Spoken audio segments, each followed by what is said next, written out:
Hi, Dan and Jesse. I'm just over at the house doing a walkthrough, looking at the doors and stuff that we're going to quote. I previously sent you an email asking what kind of doors and trim you wanted. I do apologize. I actually saw that Amparo had listed on the finishing schedule that she posted right there with the drawings and all the tile and whatnot, the elevations and all that package. So I'm going to have our trim supplier provide that. While I was here, though, however, I was just walking around the floor and I'm noticing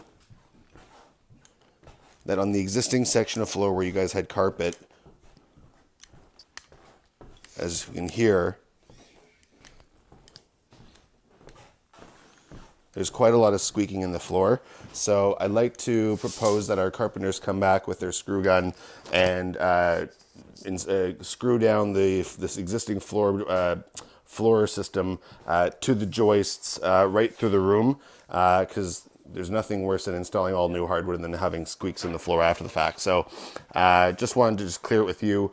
It'll probably be a couple $100 in labor and materials to get to bring them in to screw everything down, but it'll really make a big difference in terms of, number one, the firmness of the floor. When you're stepping on it, it'll feel really nice and solid, and also the quietness, because that's going to drive you crazy. So I'd like to bring them that for that. And also I'm looking here, there's from where we did the demo in the back half of the room to the existing half, there is some existing trim.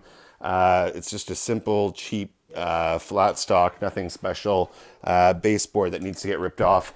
As well, on the front window, there's a really, really cheap 2-inch colonial, by the way, this is picture frame, what I was talking about, where the all the four corners are just mitered and it just kind of goes around on all four sides. So that's what a picture frame trim looks like, just so you're clear, which is what we're proposing for the doors and the trim.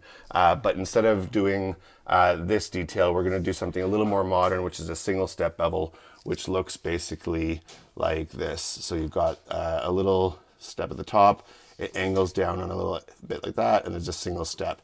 So that'll be a little bit, it's a little bit more modern than an old traditional colonial style. So we've been using this a lot on a lot of projects. So we'll use probably a 5.5-inch height for the baseboard, which is common for a baseboard height, and then we'll probably use a two and either a 2.5 or a 3.5 profile for the casing. Although I think, again, Amparo specified the trim number, which is the trim profile. However, I'm not sure if it specifies this specific size. She does have trim being number 110 casing, but I'll see if the casing comes in different sizes. So we'll pick something that's proportionate and good size for the room. So I just wanted to capture a couple of these details. Number one, just to get your approval to have the carpenters come and screw this whole floor down. Number two, just to get your approval to have Wes and his demo crew. They're coming to pick up all this garbage and debris, and I'm thinking while they're here, I can ask them to pull off all the existing baseboard around the section of the room where it's all existing still, take off the casing off that window, and then we'll just do all new, nice new clean modern casings around all the windows and doors, nice new modern baseboards around the floors on top of the new hardwood and tile, and everything will look really clean and simple. Just wanted to let you know about that. Thanks so much.